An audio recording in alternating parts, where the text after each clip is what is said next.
Assalamualaikum warahmatullahi wabarakatuh dan selamat sejahtera. Tahniah dan selamat datang saya ucapkan kepada pelajar-pelajar yang kini telah menjadi siswa dan siswi bagi sesi pengajian baru di Politeknik Port Dickson. Saya Puan Salina binti Sumali merupakan Pegawai Unit Keselamatan dan Kesihatan Pekerjaan Jabatan Kejuruteraan Mekanikal. Pelajar sekalian, bagi sesi taklimat keselamatan dan kesihatan pekerjaan dimulai dengan pengenalan berkaitan OSHA 1994. OSHA 1994 merupakan satu Akta Keselamatan dan Kesihatan Pekerjaan 1994 di mana akta ini telah mula dikuatkuasakan pada 25 Februari 1994. Akta ini juga merupakan satu medium yang digunakan bagi memupuk komitmen majikan dan pekerja terhadap amalan kesihatan dan keselamatan. Ia juga merupakan satu kerangka perundangan untuk membendung kejadian kemalangan dan penyakit dalam semua aktiviti pekerjaan. Dengan pematuhan terhadap OSHA 1994, maka Politeknik Port Dickson telah menubuhkan satu jawatankuasa keselamatan dan kesihatan pekerjaan di mana ia telah dipengerusikan oleh pengarah Politeknik Port Dickson dibantu bersama setiausaha yang terdiri daripada Pegawai Keselamatan dan Kesihatan Pekerjaan Politeknik Port Dickson. Wakil pengurusan terdiri daripada ketua-ketua jabatan dan ketua-ketua unit, manakala wakil pekerja adalah daripada golongan staf dan juga kaki tangan Politeknik Port Dickson. Jawatankuasa Keselamatan dan Kesihatan Pekerjaan juga dikenali sebagai JKKP, di mana ia melaksanakan pematuhan terhadap OSHA 1994 dengan mengadakan mesyuarat bagi membincangkan isu-isu keselamatan dan kesihatan pekerjaan serta menjalankan pemeriksaan tempat kerja. Kedua-dua mesyuarat dan pemeriksaan tempat kerja ini perlu dilaksanakan sekurang-kurangnya 3 bulan sekali. Malah, JKKP juga merupakan sebuah jawatankuasa yang menjalankan siasatan sekiranya terdapat sebarang laporan kes kemalangan yang berlaku di dalam Politeknik Port Dickson.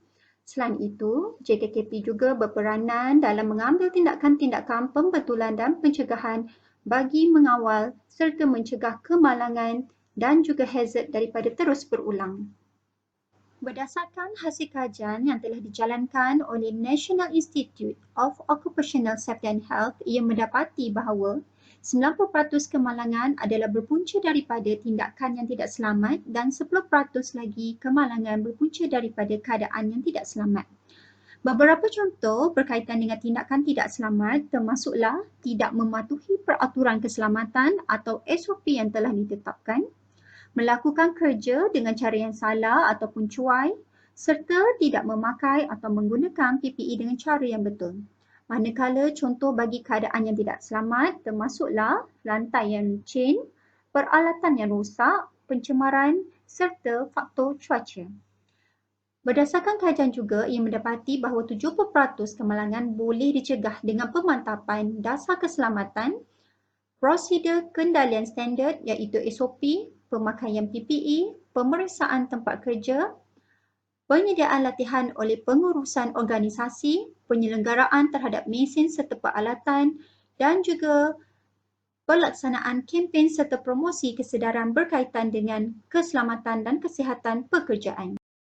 Daripada paparan dapat dilihat kebiasaannya luka akibat terkena peralatan atau komponen mesin yang tajam atau yang berputar serta kesan lecuran akibat terkena bahan kerja yang mudah meletup atau yang mudah terbakar atau renjatan elektrik merupakan antara kecederaan yang sering dilaporkan dalam kes-kes kemalangan yang berlaku semasa melakukan aktiviti kerja.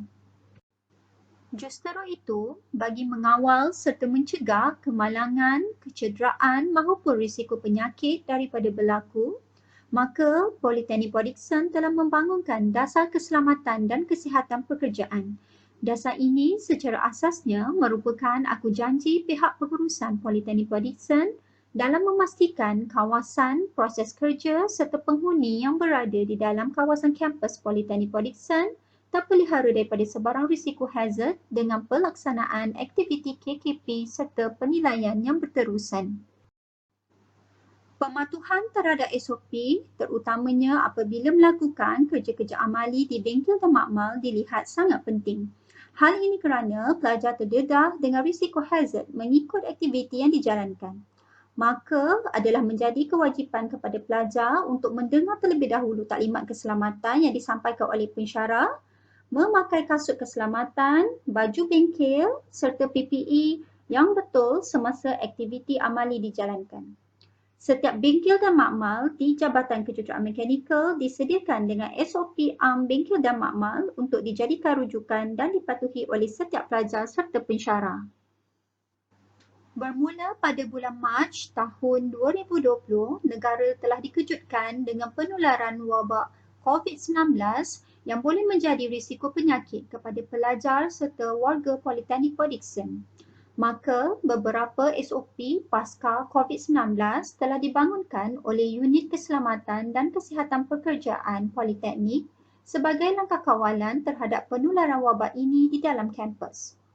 Di antara SOP yang telah dibangunkan termasuklah SOP pasca COVID-19 bagi bilik kuliah.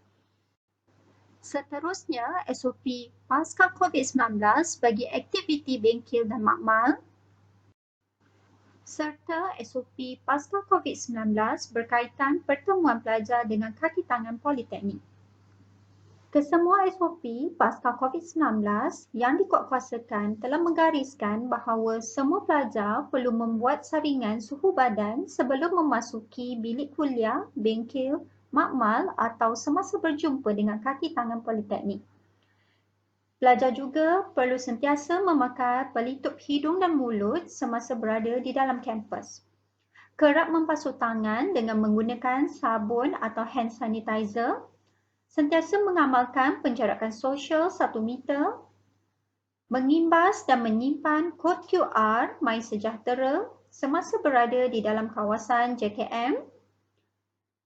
Tidak berkumpul beramai-ramai di sesuatu kawasan serta mengikut laluan masuk dan keluar yang telah ditetapkan. Sekiranya terdapat sebarang kes kecemasan seperti kebakaran, letupan, tanah runtuh, banjir dan sebagainya, pelajar perlu mengosongkan bangunan dan bergerak dengan pantas menuju ke tempat berkumpul yang ada di sekitar kawasan JKM. Penlaluan kecemasan, alat pemadam api dan tanda keluar ada disediakan di setiap bengkel, makmal, aras bangunan serta laluan koridor untuk rujukan pelajar dan kaki tangan. Berikut dipaparkan contoh penlaluan kecemasan bagi aras 2 Pentagon JKM.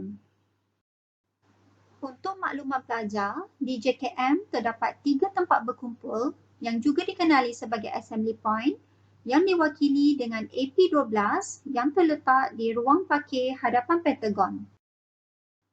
AP13 yang terletak di laluan jalan hadapan bengkel timpalan gas